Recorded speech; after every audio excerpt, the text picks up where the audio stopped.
Poland, unfortunately, understands all too well the reality of Russian aggression. They've fought 19 wars already. Most recently, World War II began when Germany invaded Poland from the west on September 1st, 1939. But 16 days later, Russian troops invaded from the east, and Poland wasn't free of Soviet control for another 50 years. In today's war, a big part of the story is Poland's remarkable whole-of-society effort to shelter about 2 million Ukrainian refugees. It's characterized in the media as tremendous goodwill and great generosity, along with accusations of racism, since Poland was not so welcoming to Syrian and Afghan refugees.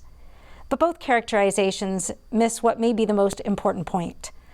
Poles are reacting viscerally to an unwelcome reminder of the fragility of their own freedom. The scenario playing out is ominously familiar. Spiritually, Poland is already in this fight. In addition to absorbing the bulk of the refugees, Poland is a key staging area for weapons and supplies entering Ukraine, and Polish leaders have been urging the US and NATO, and remember, Poland is a NATO country, to do more. So to understand what this war means and where it could go, we need the perspective from Poland.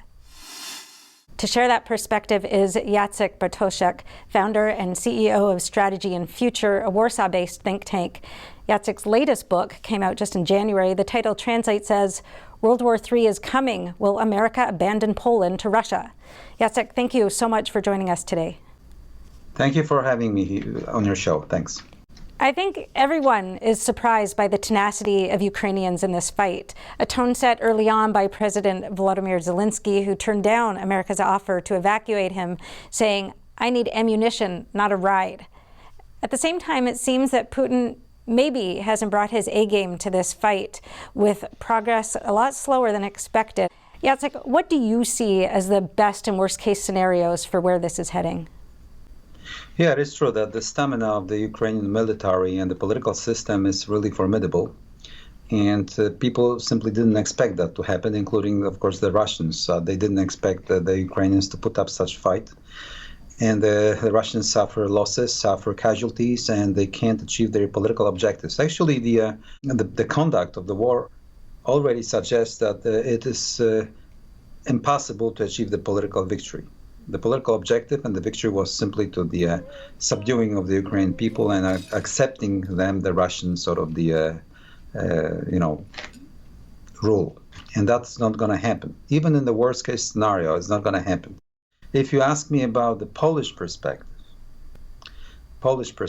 the worst case scenario is that the total defeat of the Ukrainian military, the defeat and collapse of the Ukrainian state, and the occupation of the entire Ukraine, with Poland threatened from southeast as well, not only from the Belarusian border, which is already the Russian vassal, not only from the Kaliningrad enclave in the north, but also from the Ukrainian side, plus a major probably insurgency with probably staging area in Poland against the Russians in the western Ukraine.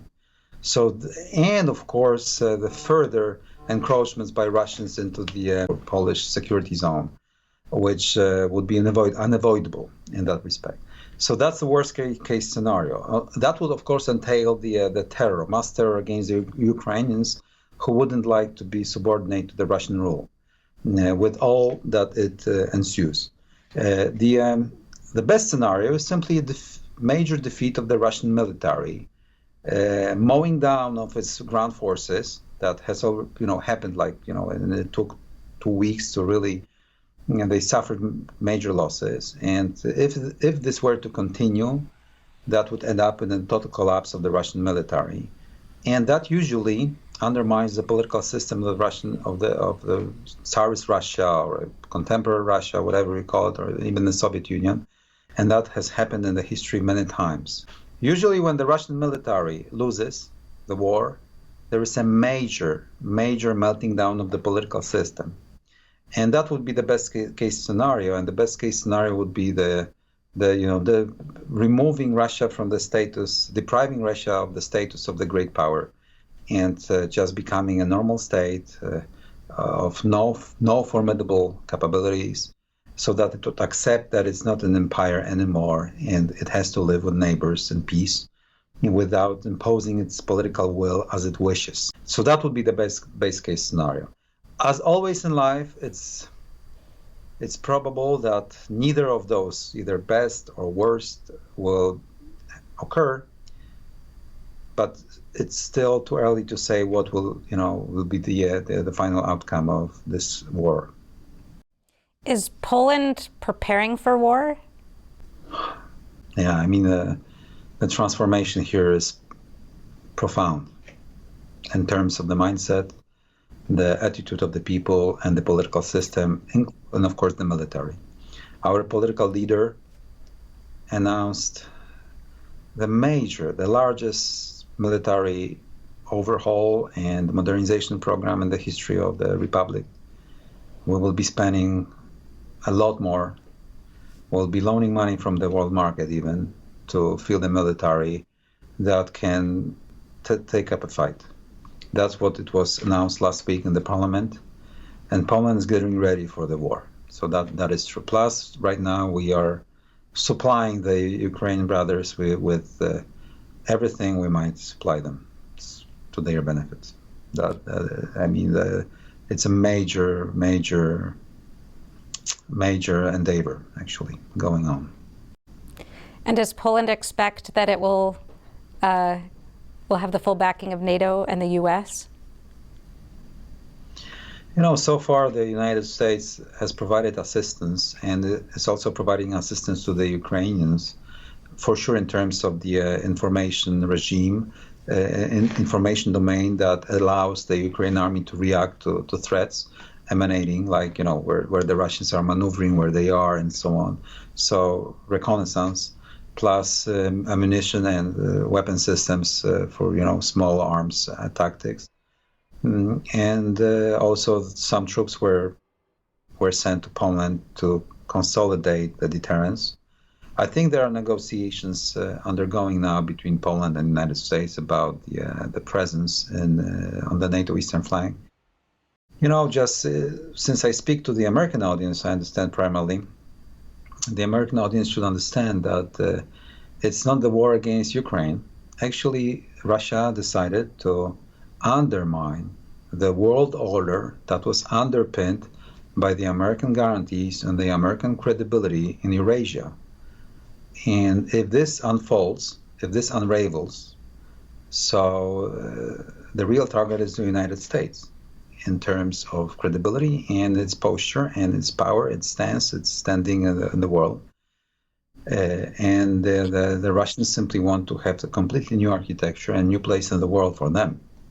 So it's in the utmost American interest to help defend, consolidate the Ukraine defense, and also guarantee the security of NATO eastern flank. It's in the vital American interest as a global leader. And I'm sure that my words are well understood by the American establishment, because American role in the world is hinged upon its forward presence in Eurasia that has to be credible to still provide, the global goods. And the world system operates thanks to this credibility in the most profound way as you can imagine. And this is at stake. So what do you think the U.S. and NATO should be doing right now? Just supporting Ukraine with maximum arms, planes, or getting involved themselves? So, of course, it's a complex matter because NATO is not guaranteed, and its independence is not formally guaranteed. It's not within NATO. So United States is having difficult times in calibrating the proper policy where it makes sure that its credibility is sustained, and at the same time trying to make sure that Ukraine doesn't fold, is not defeated. It's a very thin line, very difficult, like a ballet. It's a very difficult foreign policy undertaking. And I'm every day watching what the Americans are doing, and everybody's watching. Poles are watching, the Russians are watching. Watch out, the Chinese are watching. What your attitude looks like, whether this attitude will play out the same in terms of Taiwan and its challenge of against Taiwanese, the Western Pacific and elsewhere. Everybody's looking to see if the United States is still the predominant power. in the world affairs. And what's your reading of Russia's military capabilities right now, based on what you've seen? Has Russia been holding back? It underperformed, primarily because it employed its forces not in a way it should have employed, trying to quickly, through the maneuver warfare, accomplish its political objective of toppling the Kiev government. And now they are regrouping. Its logistics is badly managed. They have operational pause because they need to resupply. They need to think now what their political objective is and what is their center of gravity. You know, in war, you always need to strike for the center of gravity. Usually it's a political objective, thanks to which you achieve the political outcome, because the war is an instrument of foreign policy, however weird it sounds. And now, right now, they are at loss. They are lost. They are confused because it seems that Kiev will be difficult to seize. The government in Kiev holds strong and is supported by the people, the nation. So they are thinking now what to accomplish, given the fact that they wasted a lot of land, ground forces. So it seems that they don't have the capacity to easily occupy the entire Ukraine after they defeat the Ukrainian army, which gives them a hard time of thinking what is doable and sort of the viable political objective that they could achieve by the employment of the military power. Do you think Vladimir Putin will settle for anything less than the political objective of defeating Ukraine? That's a good question. I think he's having a hard time. He's squeezed between structural forces. It's going to be very difficult to achieve the political objectives as he envisioned them in the beginning. At the same time, his military is being wasted. So he would need to settle for something else to cut the losses and try to keep its status of the great power that imposes its will and has a say in the European affairs. It's in Poland's interest, I'll be honest with you, to deprive him of his status. And now it's also in the Ukrainian interest, because we cannot allow this to happen, that Ukraine, after such a brave stand against the Russian army, is simply not getting their status bettered, and we cannot allow the Russia to keep its position after this war.